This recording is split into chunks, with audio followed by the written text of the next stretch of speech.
And the subject of designing effective incentives to drive residential retrofit participation. I'll be talking to you about this subject today along with Richard Fazy from the Energy Futures Group.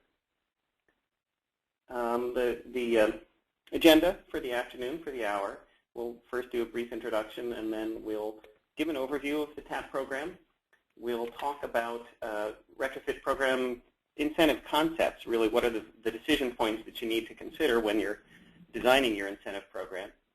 And we'll also give some examples of incentive structures. Richard is going to go through the more theoretical part, and I'm going to run through some examples for everyone. And then we'll show you some resources that you can follow up on to get more information. And since we have quite a bit of material for the discussion today, we're going to hold questions to the end, but we do hope that we'll have time to answer some. You can type them in on your screen. Richard and I will see them.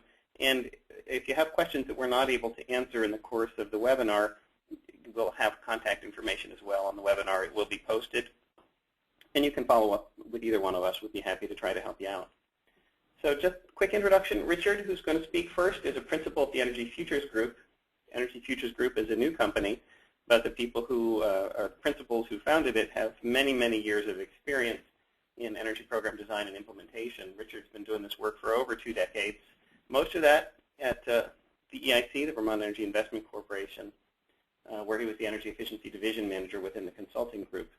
And I'm still at Vermont Energy Investment Corporation, VEIC. I'm a managing consultant. Until quite recently, I was the Director of Residential Energy Services, so really focusing on an operation perspective on running energy efficiency programs, primarily for Efficiency Vermont.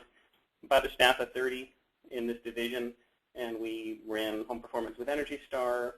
We had an Energy Star Homes new construction program. We administer renewables programs for the state of Vermont, all the efficient products programs that go through Efficiency Vermont as well. And for about a dozen years prior to that, I was with the local natural gas utility, Vermont Gas Systems, managing the efficiency programs there. So I'm going to hand over to Richard to go through the TAP program introduction and some of the theoretical bases of incentive setting. Okay, thanks, Jim. So a few introductory slides here. Some of you who have attended previous webinars probably have seen these as well, but just a reminder that this presentation, along with quite a few other regular webinars, which we'll run through at the end, are part of DOE's Technical Assistance Program. This effort is supporting the Energy Efficiency and Conservation Block Grant programs, the SEP State Energy Program initiatives, and also the Better Buildings grantees. So keep an eye out for many webinars that may help move these programs forward. So how can the Technical Assistance Program help? We offer really primarily both the webinar type assistance for a number of grantees, but also one-on-one assistance as well. So if you've got an issue or a question, sign up to or approach the Solutions Center website, or the Technical Assistance Network will provide some access to the website and the contact information at the end to pursue that. But along with webinars on events, topics like today's, we will have the Solutions Center provides a lot of information on calendars. There's a blog that happens there, and materials, best practices, success stories, etc. there as well. So there are, as part of the Technical Assistance Network, there are some specialty teams. The one that we are associated with is called Team 4, but specifically providing energy program design and implementation as outlined here. In addition to our team providing technical assistance, there's also other teams that are providing expertise on financial products and approaches, along with performance contracting. So a lot of resources available to assist you in your programs. Just to let you know about Team 4, we are providing the technical assistance on program design and implementation nationwide. Our team is made up of 9 different organizations led by the Vermont Energy Investment Corporation. Many of many of our partners are already in the marketplace, have been for a while. The regional organizations are available and are local to many of you to provide assistance for any issues or program design that you have going forward. So you may be familiar with the organizations, but this helps lay out who your local resource would be. Coming through the Vermont Energy Investment Corporation, organizing the technical assistance would then flow back out to everybody through this network. So in terms of where we're going to go today, we have a number of questions about incentives for retrofit programs, and specifically that is our focus today, the residential market and retrofit initiatives, and what are the incentives that might drive participation. So some of the questions we hope to address today are, why do we need incentives to drive demand in these programs? What types of incentives do programs use? Which of those are most effective? Which incentives should you use to based on your program's goals and objectives? Where do you get the funding? Where might you look for funding for these incentives? What are some of the examples of programs that use effective incentive structures, some case studies and lessons learned, and which incentives seem to be working the best for those programs? So hopefully we'll be able to touch on answers to all of these questions throughout the webinar today. So part one, as Jim mentioned early on, there will be two parts. I'll be walking through the sort of the theoretical aspects of incentive design, and then Jim will look at about a half dozen programs and what some of their experiences are with actually applying the theory behind incentives in the marketplace. So first of all, why do we need incentives? Really, without them, attracting significant customer participation will be difficult. I think programs can be effective out there, but really they're not going to get the uptake and build the momentum that we need to without incentives to spur them along.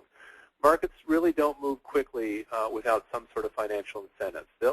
They will get the message eventually, but it will take a long time. And we're trying to move these energy programs in on a steep growth curve and really need something to spur them on. And really, a lot of the incentive design depends on the depth of the savings you're trying to reach. There's some considerations, and we'll touch on these throughout this hour. The market characteristics and the audience you're trying to speak to really need to be considered as part of your incentive design. Especially when introducing a program, you're going to need to get attention and redirect homeowners' investments in their home towards energy. As we all know, energy is not at the top of most people's lists, so we need something out there to get their attention. And if we're trying for deeper savings, which is where we'll need to go with all these programs, we really need to figure out how to incentivize homeowners in order to motivate them to go deeper than what they would normally do otherwise. So I'm going to the theoretical section here is really broken into two parts. We're going to be talking about incentive types, and then about how we use those incentives to meet your program's goals and objectives. So I'm going to be talking about the types of incentives, the typical types of incentives that programs use out there. These would be, and I'm going to go into a little more detail in each one of these, the percent of job costs, so incentives based on the cost of the measures, prescriptive incentives, which may include equipment and or whole house approaches, measured energy savings, and then address some issues around homeowner versus customer incentives, which is the right audience to focus on.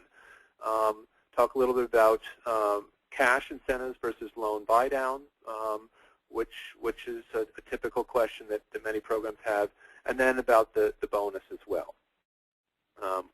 So the first one, percentage of job costs. This really seems to be the most common approach for incentives. A good example would be the federal tax credits. The federal policy is providing incentives for homeowners to make improvements in their home by offering a 30% cost of equipment reimbursement, essentially, or a tax credit. But as a percentage of the cost of materials with a cap of $1,500, which happens to expire at the end of this year unless it's extended. But this is a good example of a percent of job cost incentive. Many utilities and state programs design their incentives this way. Typically, there's a range of percentage of the total job cost that is provided in incentives, ranging from as little as 10%. Less than 10% is really somewhat meaningless, but as low as 10% and all the way up to 75%. Jim will talk about some of the experiences of programs that offered 50 to 75% and what the impacts have been. Clearly, people like that and act on it. But this type of incentive is really easiest to administer. Basically, the homeowner or the contractor just needs to present receipts. However, it's prone to price gouging, and we've seen this all the way back into the 1980s with solar incentives that were based on the percentage of system costs. With this type of incentive, contractors are motivated to jack up prices. Not that they always will, but there is the design here encourages contractors to make that to jack their prices up, and Jim will talk about some of that as well and some of the experiences out there. The one downside of another downside, I guess, besides price gouging of percentage of job costs is that it does not necessarily result in energy savings. Just because you spend money on energy measures in your house doesn't necessarily directly reflect in energy savings. So keep that in mind. The next incentive I want to talk about is prescriptive incentives. And typically think about these in a couple different areas. One being equipment. And so many of you are probably familiar with incentives for specific equipment. A certain amount for a furnace that's got certain specifications, for instance, an AFUE of a certain amount with a high efficiency motor, or a water heater of a particular energy factor, or an Energy Star washing machine, $50 for an Energy Star washing machine. So these aren't based on cost necessarily. They're really a fixed dollar amount based on a specific equipment type, typically regardless of the size or capacity or the make of that particular equipment. So you could have a $50 incentive for a washing machine on a $300 or a $1,000 washing machine. This type of incentive would have one fixed amount, regardless of the cost of that piece of equipment. You can also apply this incentive approach towards the whole house as well. Many programs do this in that they're looking at the thermal boundary improvements. For instance, providing a dollar per square foot for insulation, or $1 per CFM 50 or whatever the measurement might be for reducing air leakage. Both these approaches can also include a bonus option for driving a bundling of measures. I'll talk about the bonus at the end here. The benefits of a prescriptive incentive is that these are easy to sell by contractors to homeowners. It's transparent. People understand what it is up front. There's no behind-the-scenes calculations or mystery about this. It allows for faster transactions for contractors presenting the information to homeowners. They can tell them right at the kitchen table what the incentives are going to be and figure and potentially sell the job before they leave the house even, knowing these up front. The next type of incentive is what we call the measured energy savings. And this is really an approach that provides incentives based on performance. So incentives tied directly to how much energy is going to be saved. If you're looking for a way to ensure that there's going to be some energy savings, this might be a good approach.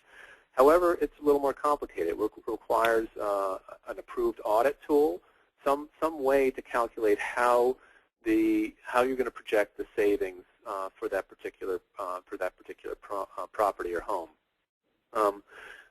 One of the downsides is there are few recognized standards for retrofit program audit tools out there right now.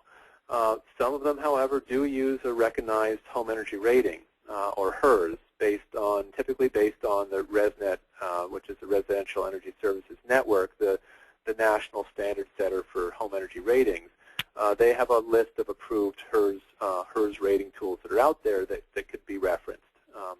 And there are programs out there that will provide an incentive base per point on the 0 to 100 scale of HERS ratings as a way to provide incentives. One of the issues around ratings is they can tend to be expensive. $300 to $800 range is what we've seen out in the marketplace. Beyond HERS ratings, there are lots of audit tools available, and we've got a reference at the back end of the presentation around DOE's Building Energy Software Tools Directory, or you can Google that and find the list pretty readily on the DOE website. So there are lots of audit tools. The problem is there are not good standards around them, so you're going to have to do some investigation to determine which are the best ones. There are, as part of measured energy savings incentives as well, there can be tiered thresholds. So you can provide increased incentives for achieving more savings. And you can, there are many programs that have, you save 20%, you get so much, or 30%, or 50%. And so you can set up and use an audit tool to determine when you meet those thresholds. Again, the bonus can come in here readily to encourage comprehensiveness and deeper savings. The bonus can easily be applied to when you have an audit tool that is measuring your energy savings. This type of approach ensures results if the tools are used properly. However, it's not as transparent as some of the previous methods that we talked about, paying for savings. I'm sorry, some of the previous approaches where there's a known dollar amount for a measure or performance. And so it's not quite as transparent. It may tend to delay information between the contractor and the homeowner, and therefore delay some decisions. Some other incentives, those are the primary incentive types, but in putting the incentives together and thinking about the right program design, you may want to consider some other factors as well. Is it best to have the incentives go to the homeowner or the contractor? There are pros and cons to both approaches.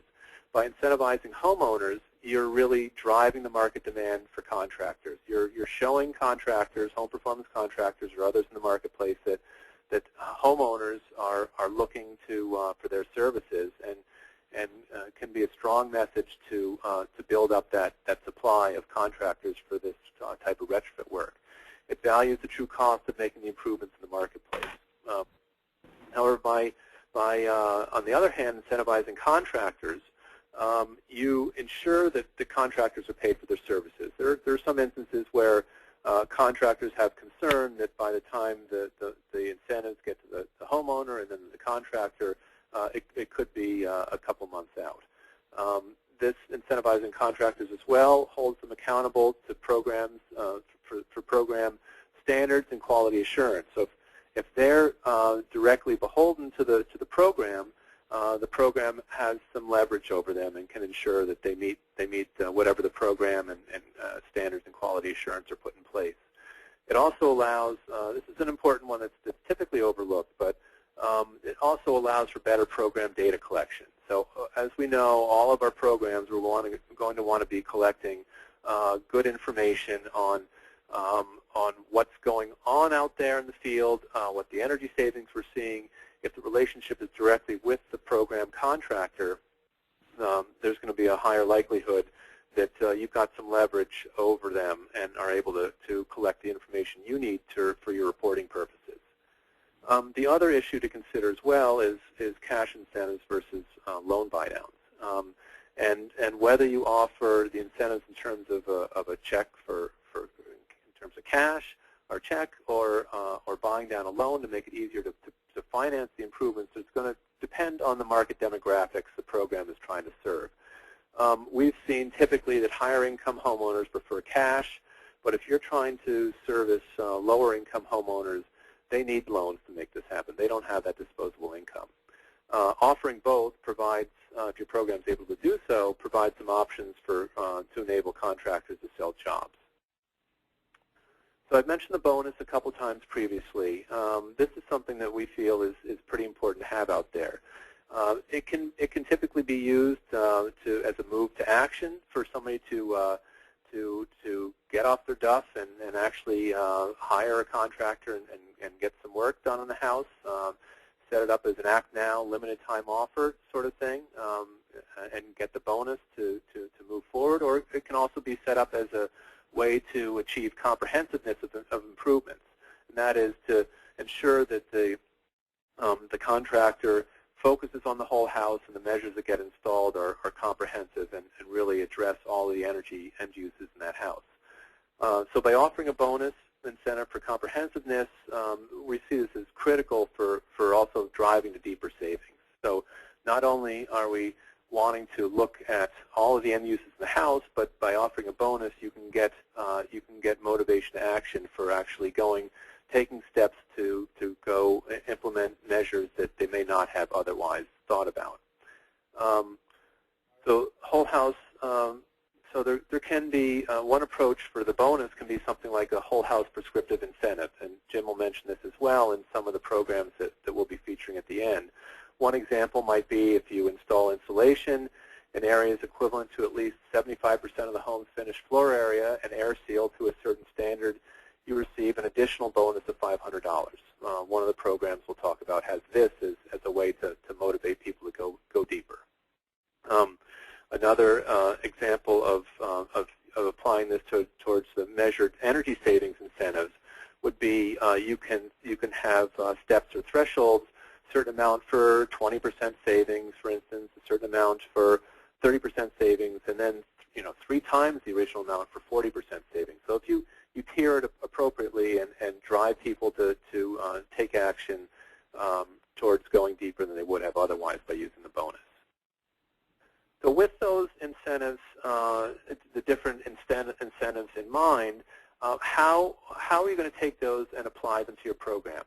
What are the program's goals and objectives? And based on those goals and objectives, what is going to be the best approach with the incentives you have available to you?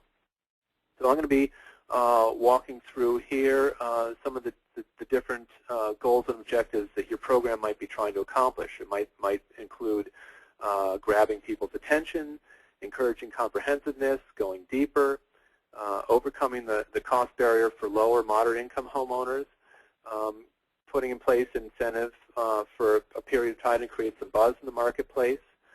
Again, the incentives and loan buy-down issues. Also, already mentioned transparency somewhat, but as an issue and how you want to, what goals and objectives your program is trying to accomplish. Building a marketplace value for efficiency, and finally touch on a little bit approaches in terms of resource acquisition and market transformation, and I'll mention those quickly when we get there. So if your goal and objectives for your program are to grab attention, we know that energy is not a high priority for most. There's a lot of competition for homeowners' time. Most don't even know that they could be made more comfortable and spend less money by investing in efficiency programs. So you need something that can grab their attention, so that then the education and sales aspects of your program can start to be put into place. People need continual reminders through marketing that they should consider retrofit options. And then once you've got their attention and your program's up and running, you need to be able to adjust those incentives based on what's going on in the marketplace. If fuel prices go up and attention to energy issues go up, maybe you don't need to grab their attention quite as readily because the media is doing that. So I think the message here is the program to remain nimble, be able to be responsive to the marketplace, but still remain a stable and reliable presence there. So that there's a constant reminder. But you can turn the dials up and down to get their attention depending on what else is going on. So the next point was depending on your goals and objectives is encouraging comprehensiveness. And I've already talked about this somewhat, but designing incentives for individual measures really doesn't get us deep savings or broad savings as well. So if you want to look at trying to touch all aspects of the house and not just HVAC or just the installation, you need to think about this holistically for treating the whole building. So a way to put incentives together to encourage multiple sort of traditional contractors as the marketplace has come into place. So something that will encourage dealing with the mechanical systems, with improving the envelope, potentially with renewables, but at the same time making sure that there's a single general contractor, GC, or a facilitator who's in charge and able to handle the whole job. So it's thinking about how to be comprehensive as part of your incentive design is going to be important. Again, offering that bonus for multiple measures that exceed a certain threshold is going to ensure that we get deeper than we would have by just going after single contractors or single approaches. Going deeper, as I've also mentioned, think about sequencing the measures. Can you design your incentives to ensure that you reduce the load first and then size the equipment based on that reduced load? Doing it the other way around doesn't make much sense. So how can you put in place the incentives that will encourage that? California has thought about this as a loading order. Think about air sealing, deal with the high and the low in the building first, then deal with the walls, then insulate, and then think about the equipment that follows that. And at any point in time, probably the products, the lights and appliances can come into play. But there really is a sequence, and if you design your incentives appropriately, you can encourage the right sequencing of measures. Depending on whether the goals and objectives of your program are focused on middle income or low moderate income homeowners, if you're focused trying to help out the low moderate income segment of the marketplace, certainly the first resource is the Weatherization Assistance Program, or WAP. As most of you may know, that is free for those who qualify, and certainly directing people there would make the most sense initially. You may want to think about increasing incentives based on income. So the lower the income, the larger the incentive. Assuming that most low moderate income homeowners really don't have any disposable income or enough disposable income to put into measures. So make it easy for them to participate.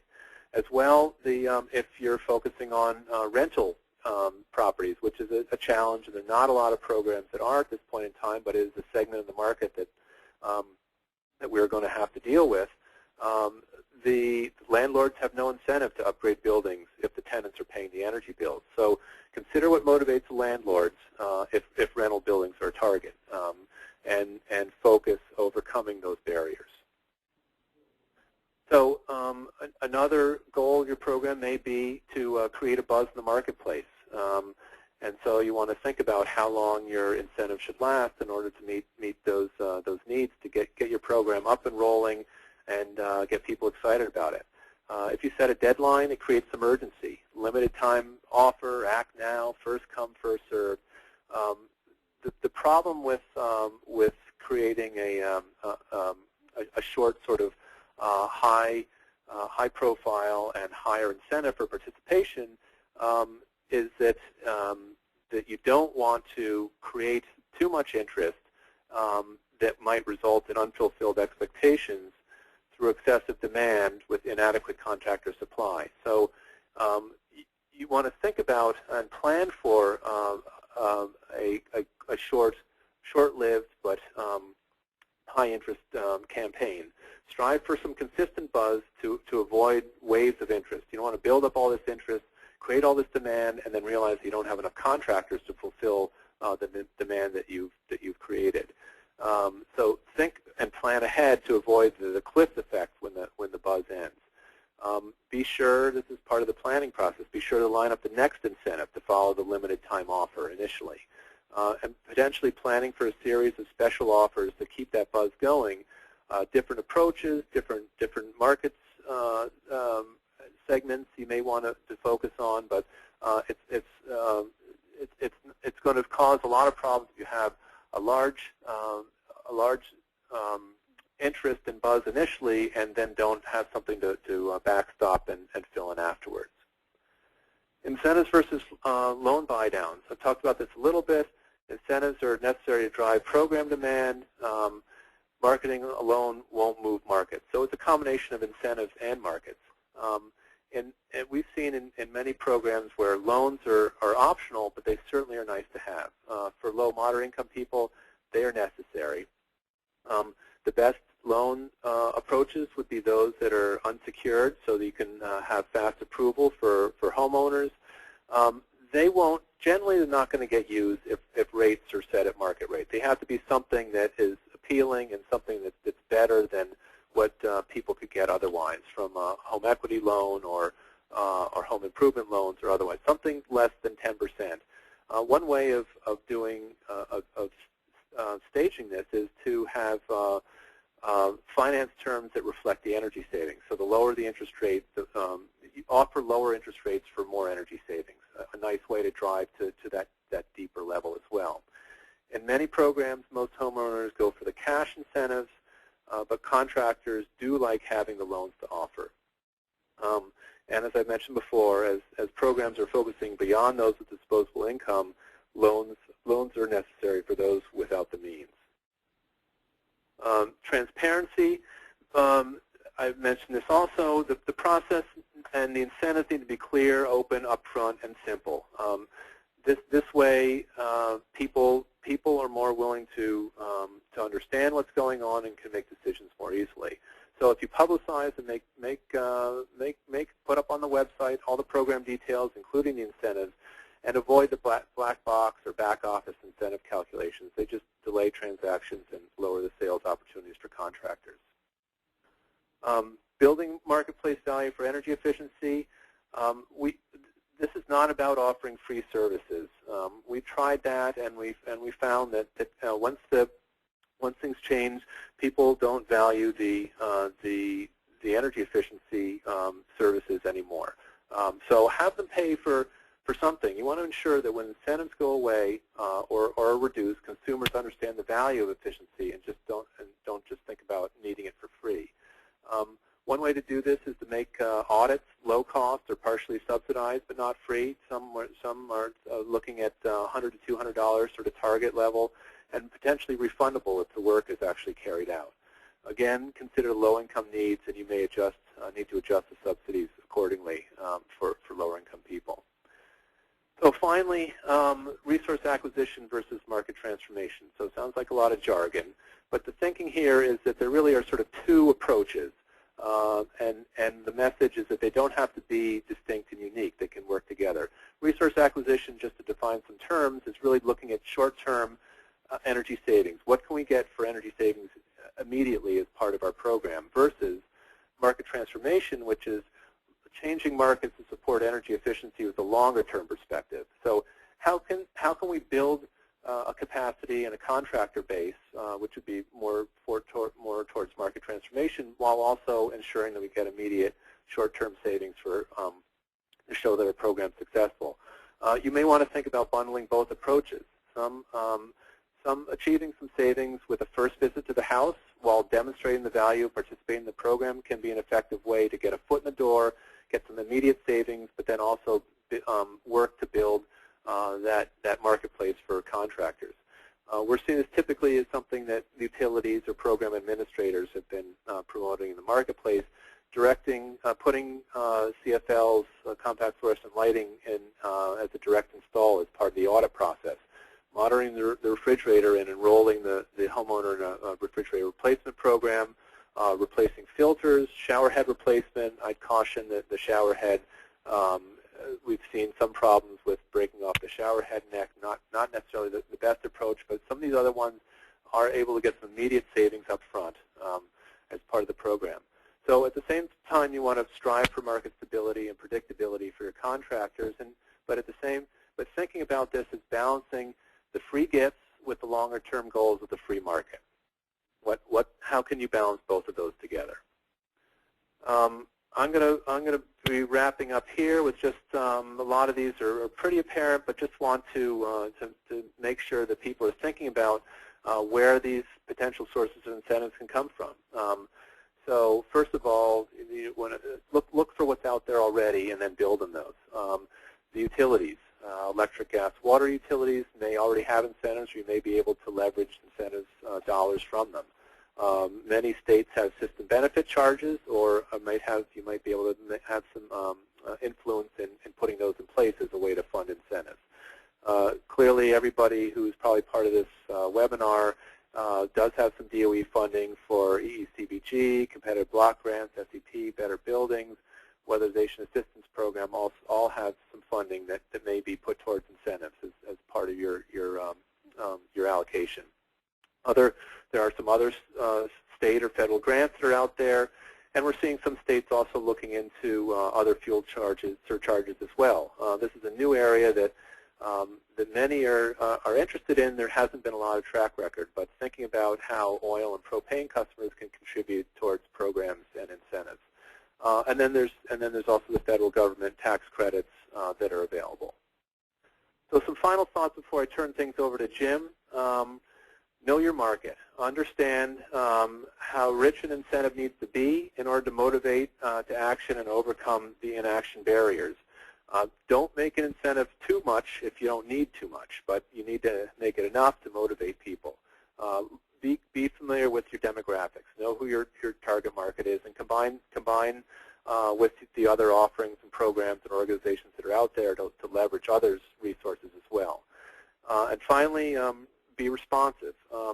As I've talked about before, being nimble, adjust to changing market conditions, be responsive as fuel costs go up or down, as energy's in the news.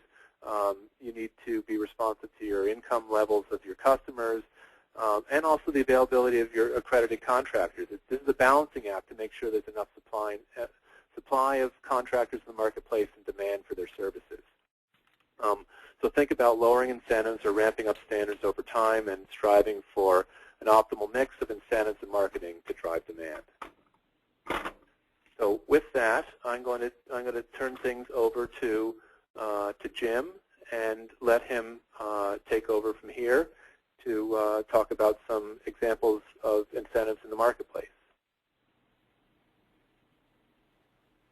Okay, thanks, Richard. I'm glad to do that. And you know, as I'm sitting here listening to your presentation, I hope what everybody's gotten out of this is a point that I'd like to make over and over again, which is what you do with incentives really has everything to do with what you're trying to accomplish. It sounds pretty obvious, but you'll see through some of these examples different approaches that people are taking because of different goals that they set out. And had I thought of it sooner, I wish I had, I wouldn't have said what I think their goals were, but would have gone through the examples of how they structured incentives, and then we could have done a quiz, and everybody could have said what they thought the goals were that the programs were trying to accomplish, and it would have been interesting to see where we came out. But so going through these, I'm going to try to do it fairly quickly. New Jersey has a Home Performance with Energy Star program, and when they started out this program earlier this year, they had some very aggressive goals that were in front of them that were established by the governor. So they said, you know, this isn't right now about building a market. This is about getting some results pretty fast. So they put out a very aggressive incentive offer, up to $10,000, half of the job cost, and 0% financing on top of that. And no surprise, they got a lot of response. And in fact, they blew through the annual budget in the first quarter. So, okay, they had to restructure it. They reduced the rebate to a $5,000 maximum, put that back out on the street, and blew through that in 2 weeks. So they had to suspend the program, and they reopened it in August of 2010. Just waiting to see if I can make the slide advance, which I can't. Richard, could you see if you can advance the slide?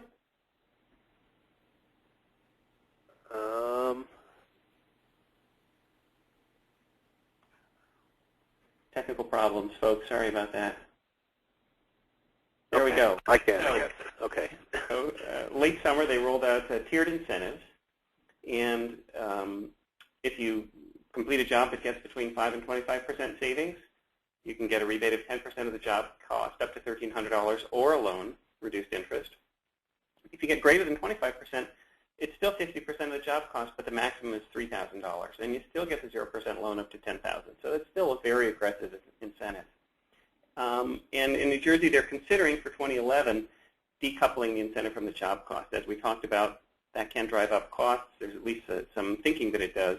So what they're looking at here is prescriptive dollar amounts based on calculated energy savings. Next slide, please.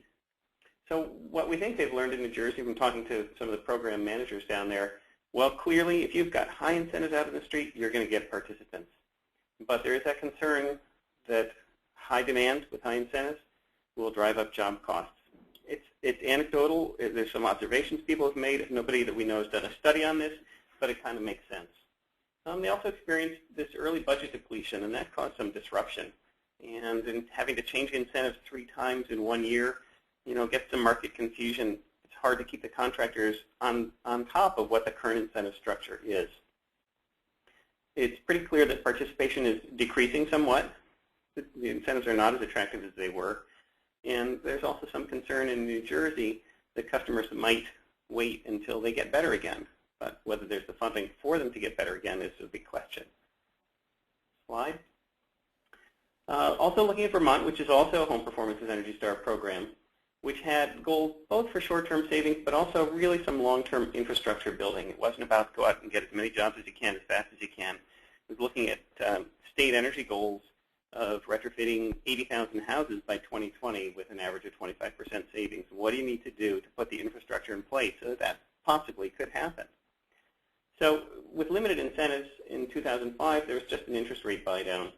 And as new funding sources became available in 2008 and 2009, the incentives increased, but for certain categories of customers.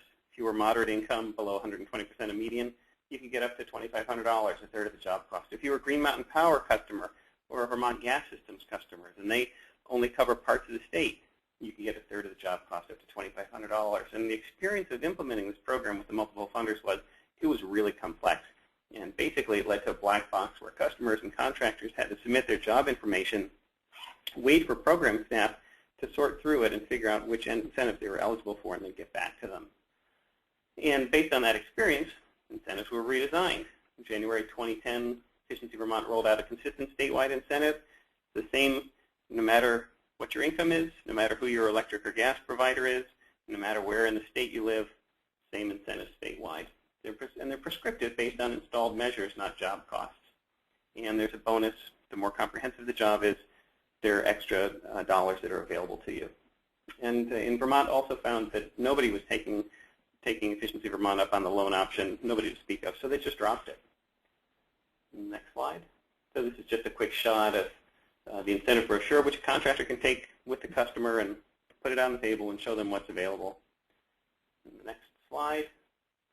What's been learned in Vermont is, well, even with limited incentives, you can get participants if you do some of the other things to build the market. So contractor training and support, building the brand and awareness so that customers know where to go when they want to save energy, and it takes time. Vermont also found that increasing incentives didn't necessarily help because it was so complex to get to them. There was an enormous amount of frustration during that period where the program had the black box incentive calculator, and really the fact that the money available was bigger did not help the program at all in that case. And something that goes along with that is contractors need to understand, they need to be able to predict what the incentives are going to look like. They need it so they can sell the jobs. They also need it so they can look at their own business risks and opportunities, and so they can decide how many people to hire. Next slide, please. Quick look at Efficiency Maine, which operates for the last year or so the Home Energy Savings Program, and I believe there are some of our friends from Maine are on the line. Glad you could join us today. Home Energy Savings Program is not Home Performance with Energy Star, but it is similar in that it's a comprehensive home retrofit program, which has some goals of 4,000 retrofits with 25% savings, and this also links to a bigger statewide goal of retrofitting all of the houses in the state of Vermont, the state of Maine, to improve the energy efficiency of every single house. So comprehensive savings are very important to the Maine program, and so if you do a job with calculated energy savings of less than 25%, currently there's not an incentive available for that.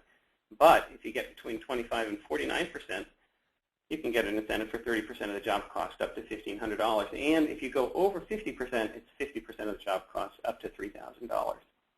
And Maine also had a limited time offer, bonus offer. If you enrolled your project, signed up and had the audit before the end of August, and if that project's done by the end of December, there's an extra $1,000. Next slide.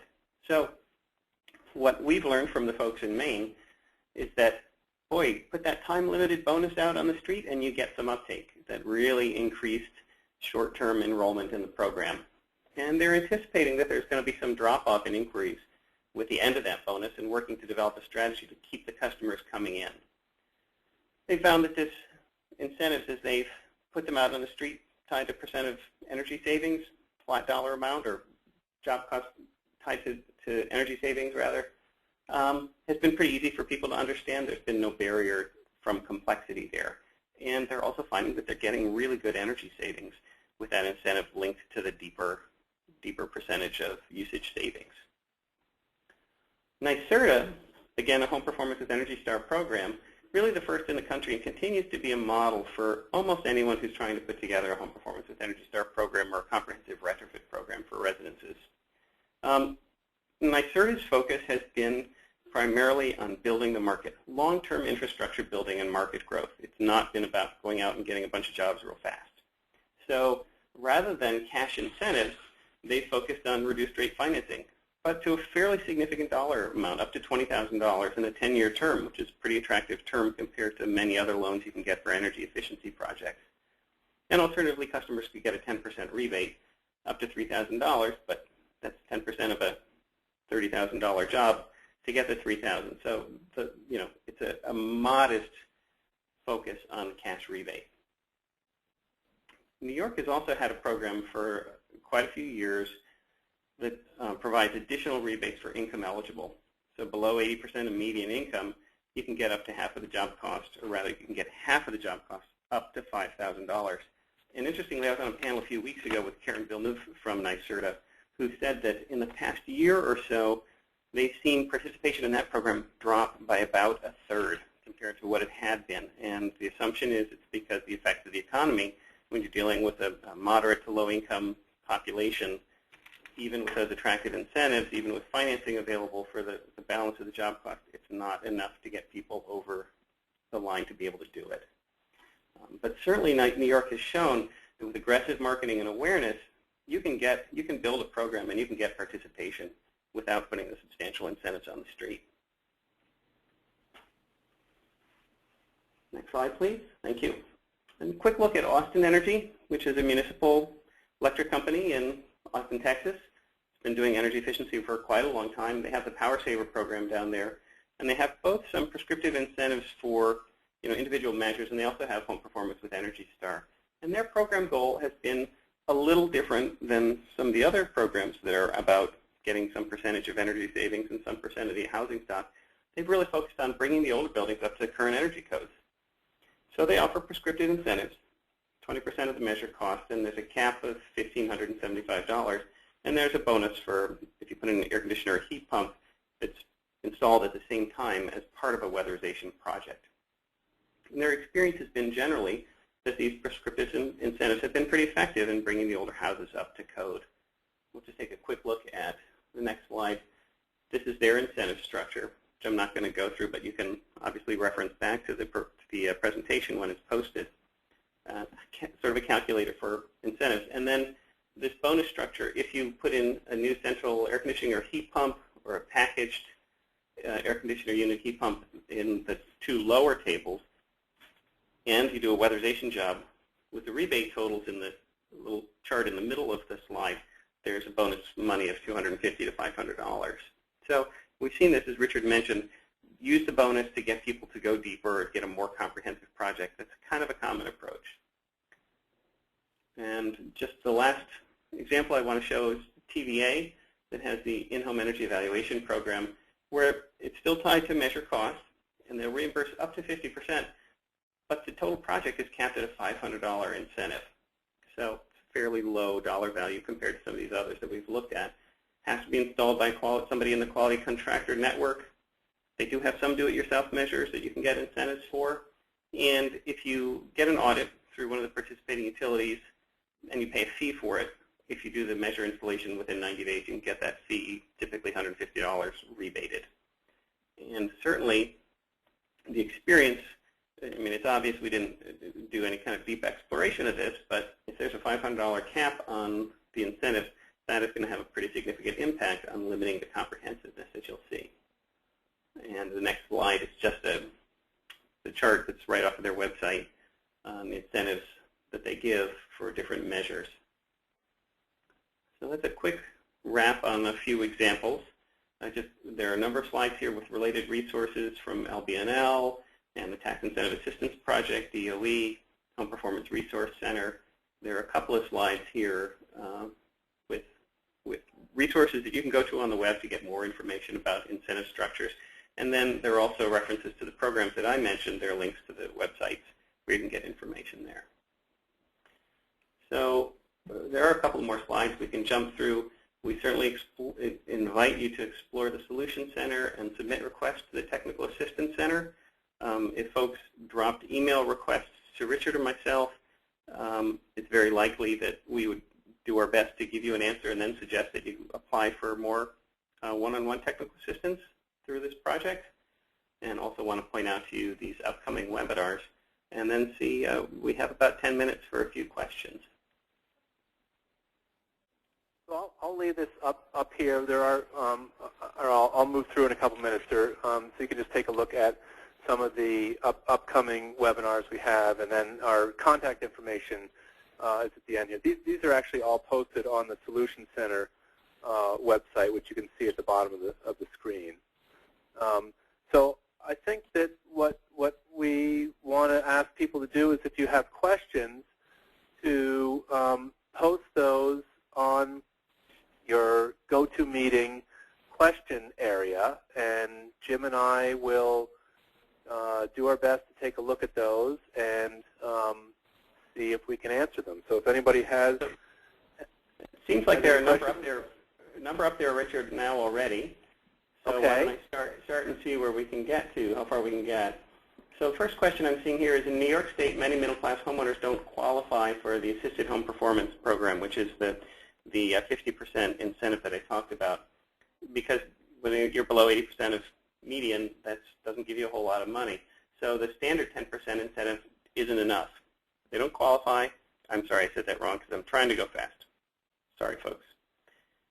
If you're below 80% of median, you do qualify for it. If you're above 80% of median, you don't. You don't get the 50%, but there are many people, certainly, and this was experienced in Vermont as well, who are above 80% who are not going to be able to complete jobs with just financing or with just a 10% incentive.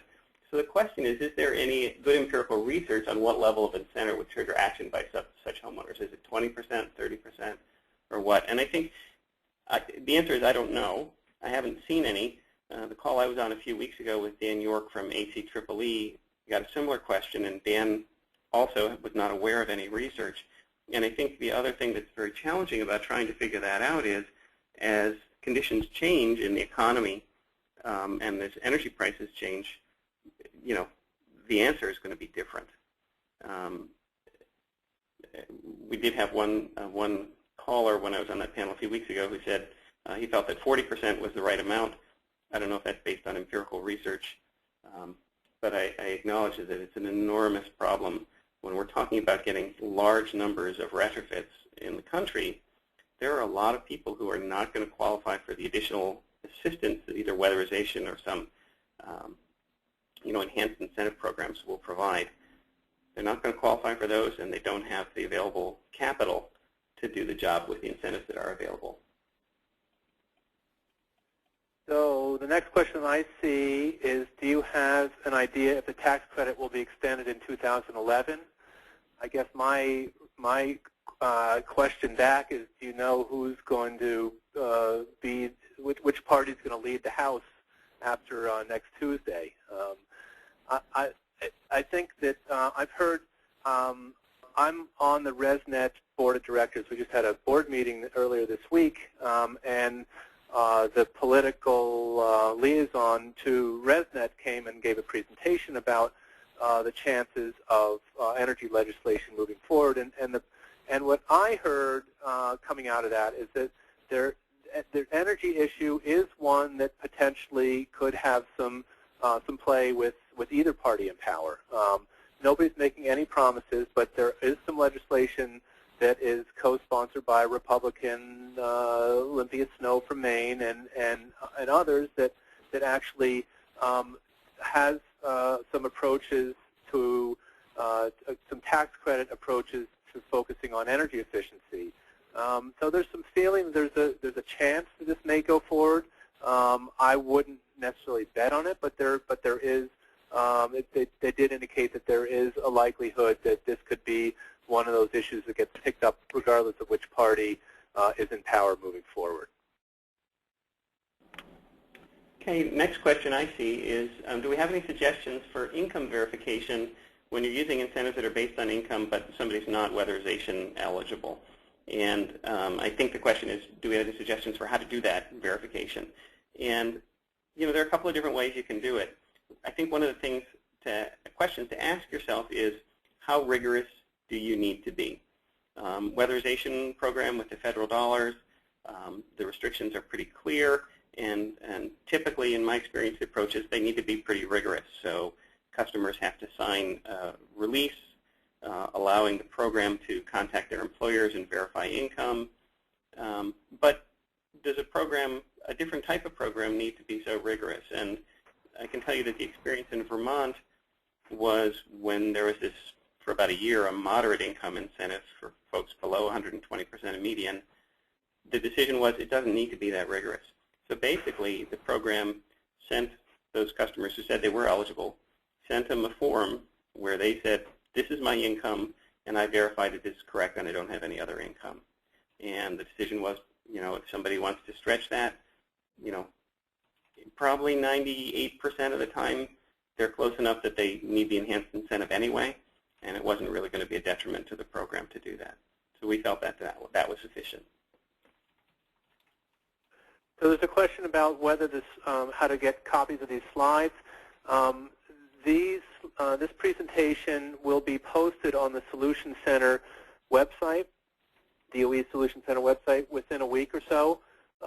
So look for it there. All of the past presentations for past webinars, both the audio and the presentations, are posted up there shortly after the presentations are conducted. So you can look for that there, or send Jim or me an email, and we could probably also send a copy to you too.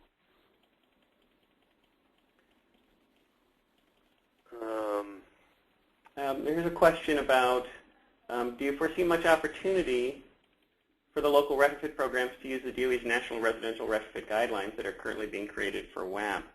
And certainly I think that there will be opportunity to use those in a couple of respects. I mean, there's going to be guidelines about installer qualifications and training and so forth, which I think is applicable regardless of whether you're doing a low-income job or a high-income job.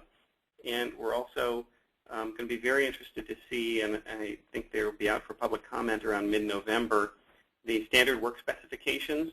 Sort of, it's a first effort, I think, to really nail down what does it mean to say air seal the attic.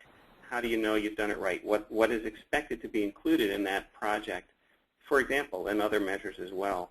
And I think that getting that standardization in the industry is going to be very helpful.